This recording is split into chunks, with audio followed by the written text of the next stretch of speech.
Hello guys and good day, and for today's video, samahan niyo ako at magluto tayo ng ginataang hipon with kalabasa and sitaw. Meron ako ditong bawang sibuyas, luya, tsaka yung sitaw natin and also yung kalabasa. And syempre yung ating Coco Mama fresh gata. Ire-ready ko muna yung mga sangkap na kakailanganin natin sa pagluluto, then mag-start na tayo. Actually guys, yung isang uri ng sitaw yung pinabibili ko kay Mister. Yung mas dark green siya na medyo manipis ng konti dito sa sitaw na to.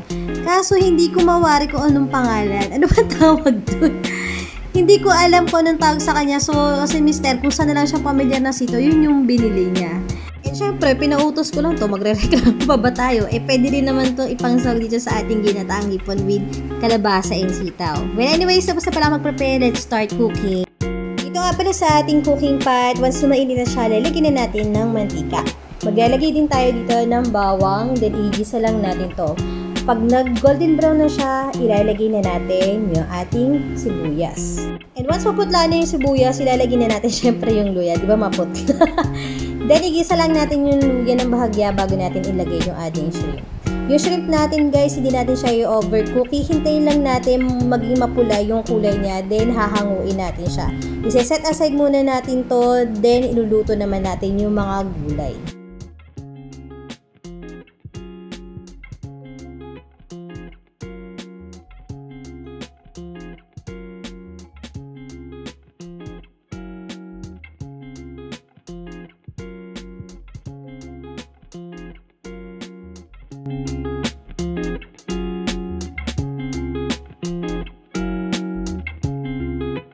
So, una ko isasala nga pala guys is yung kalabasa. So, palalambutin din lang natin to. Then, ilalagay natin yung sitaw. Lalagyan ko nga pala to ng konting tubig para mas mapabilis yung pagpapalambot sa kanya. And then, also maglalagay din ako ng patis at paminta para pang-add taste dun sa ating niluluto.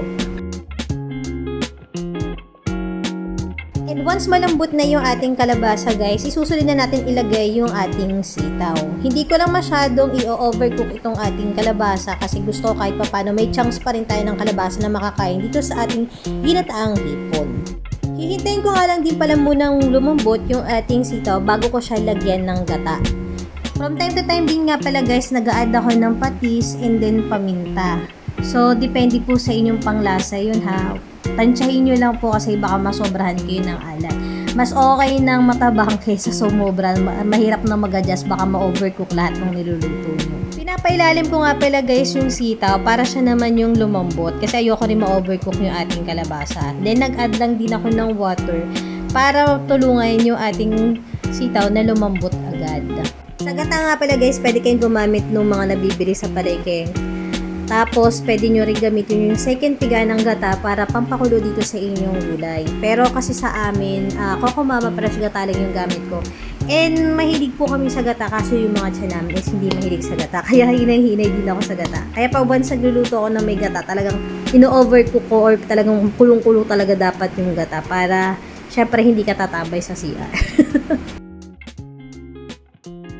And dahil malambot na yung sitaw, ilalagay ko na ngayon yung ating Coco Mama fresh gata. Then, hahaluin ko lang siya ng bahagya. Hinay-hinay lang yung paghalo para din hindi yung madurog yung ating kalabasa dahil malambot na siya. After natin mahalo itong ating niluluto, napakuluan na natin siya ng bahagya. Ilalagay ko naman natin ngayon is yung ating hipon na sinet aside. Pakukuluan lang din ulit natin ng bahagya para kumapit din yung lasa ng gata dito sa ating hipon. Then, pwede na natin siyang hanguin and ready to serve.